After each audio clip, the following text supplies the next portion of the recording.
This board is more interested in maintaining boundaries than achieving unitary status. The Pulaski County Special School District fires its superintendent and replaces him in the same day. Hear from the outgoing and incoming hires tonight. Plus, some say so long, some say good riddance to Riverfest. People take things for granted. And, you know, when you've had a 40-year tenure, people just assume it's always going to be here. Why the Little Rock staple is no more after 40 years of music. Good roads cost money, but bad roads cost a lot more money. I take a trip to the Texas border to verify, does Arkansas really have the worst roads? And a Cabot woman takes a trip of her own to share her father's story with the president. But before President Trump hears it, you will on THV11 News starting now.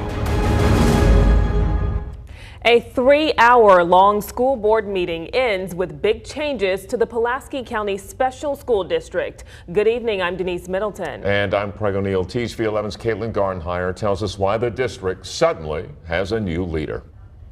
With school less than a month away for students in Pulaski County, this meeting was one that required a lot of decision making. One of those decisions, a superintendent shakeup by the board.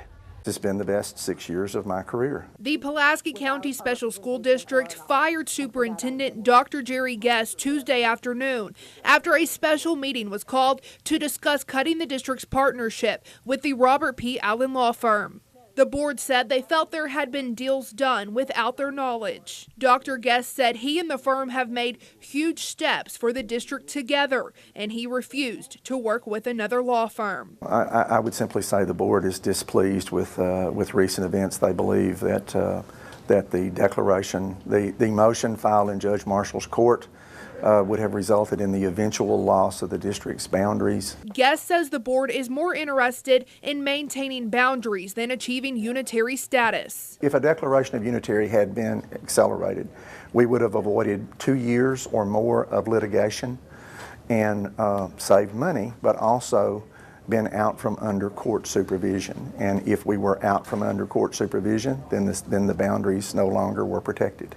The board appointed Dr. Janice Warren to immediately take over as interim superintendent until June 30th, 2018.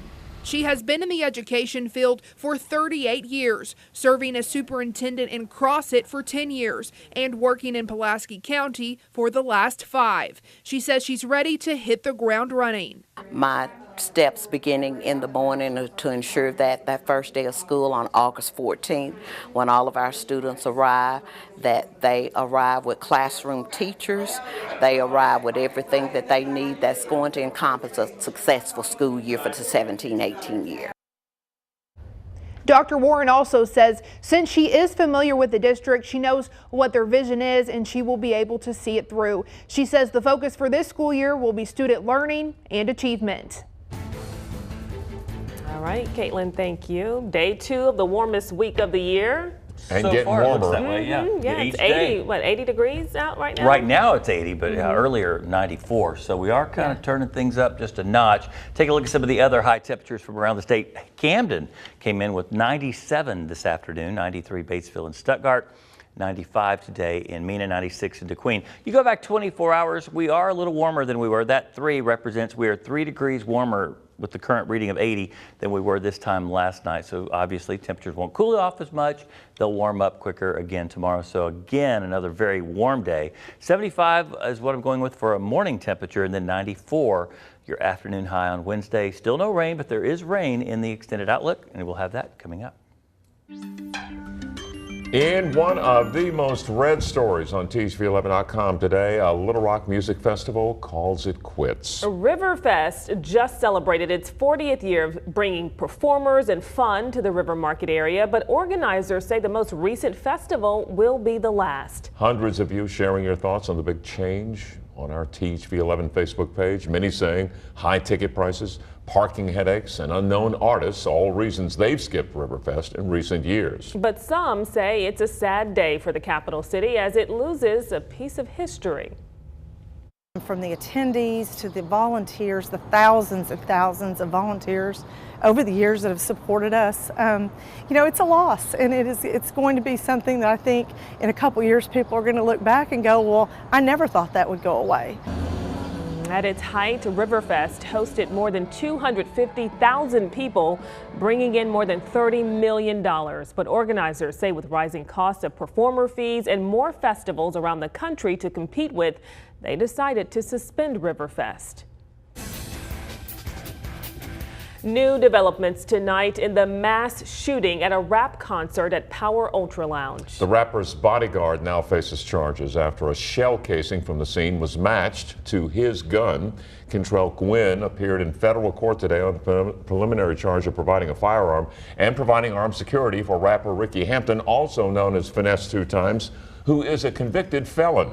Gwynn says he was armed the night of the shooting, but did not shoot anyone. He was appointed, or has appointed, counsel Aaron Casanelli, who had no comment for our cameras at the courthouse today.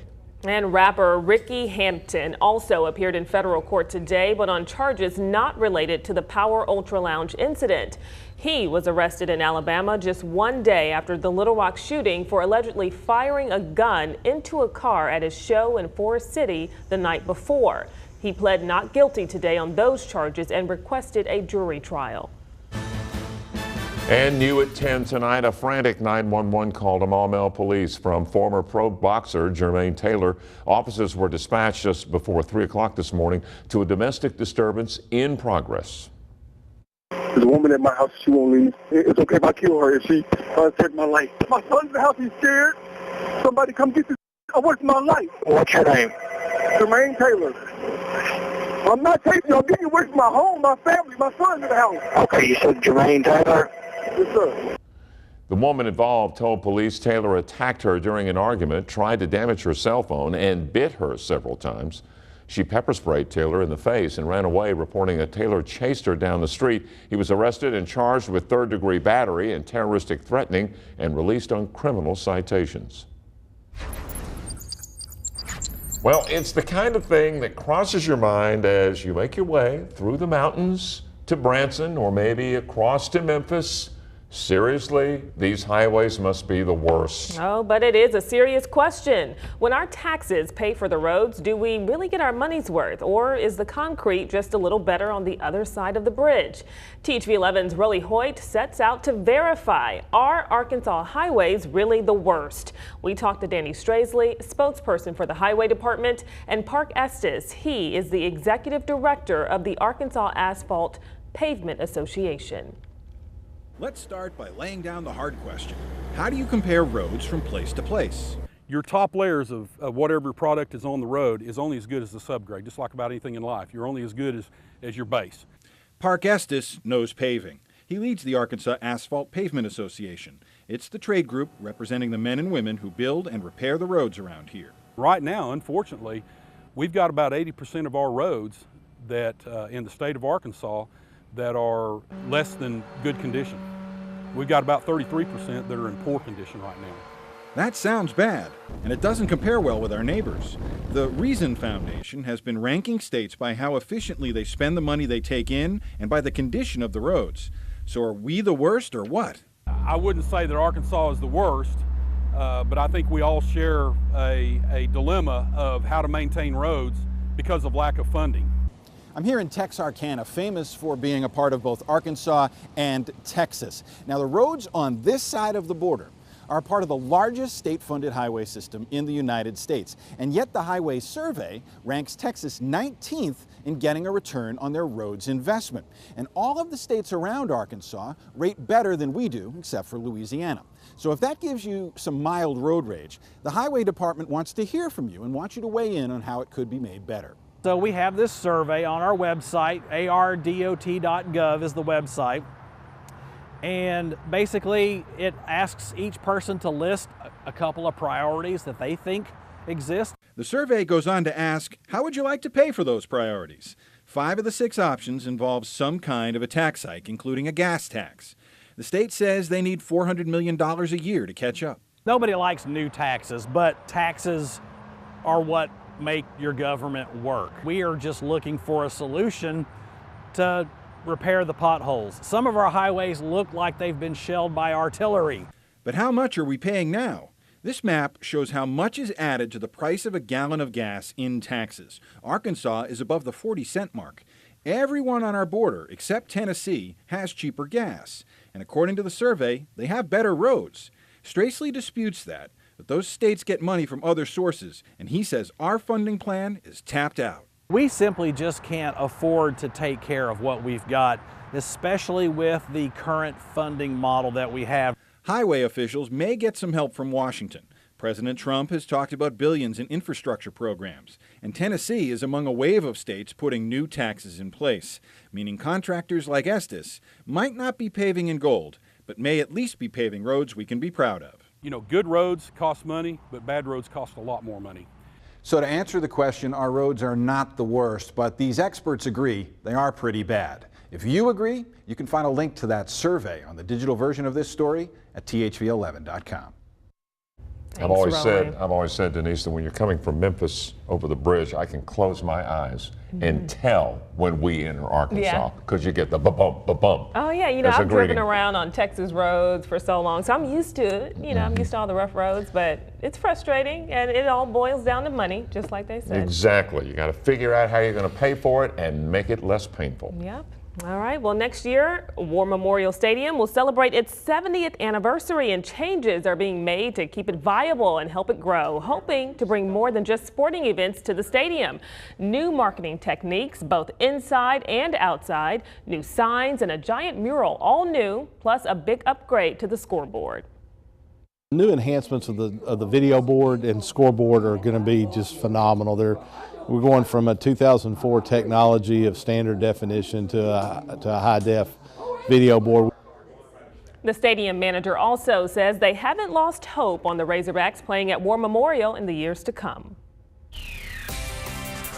Well, chances are good that a woman we know who lives in Cabot is having trouble getting to sleep tonight. She has a big day planned for tomorrow, beginning early in the morning when she gets on a plane and begins a quest for honor. Obviously, Joanne Taylor has a lot she's taken with her on her trip to Washington, D.C. She has some new clothes in there she went out and bought. There's a good reason.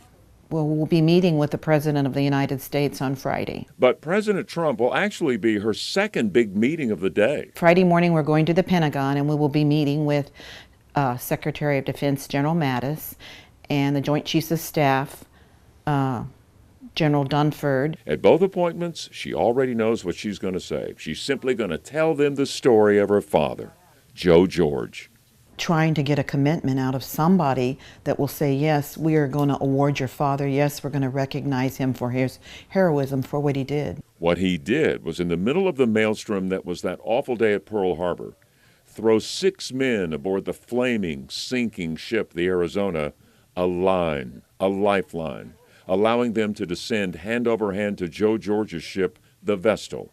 In the process of saving their lives, he had disobeyed orders. And an officer came along and told him to cut the lines, and he would not do that. Joe George died 21 years ago. 2 of the 6 men he saved are still alive, Don Stratton and Lauren Bruner. Though in their 90s now, they're going to join Joanne and D.C. in this quest for honor. It's been their lifelong dream to see my father, you know, receive some kind of recognition for what he did for saving their lives. Because those men survived, generations came after them, bearing their name. I know Don Stratton and the family, they would like him to get the Medal of Honor. And I would be thrilled with that. But for my father to be recognized, you know, in any kind of way for what he did, and for the story to get out there and told about my father. A story that now includes a meeting with the president. My father would probably say, "What are you doing, Joanne?" This was no ordinary Joe.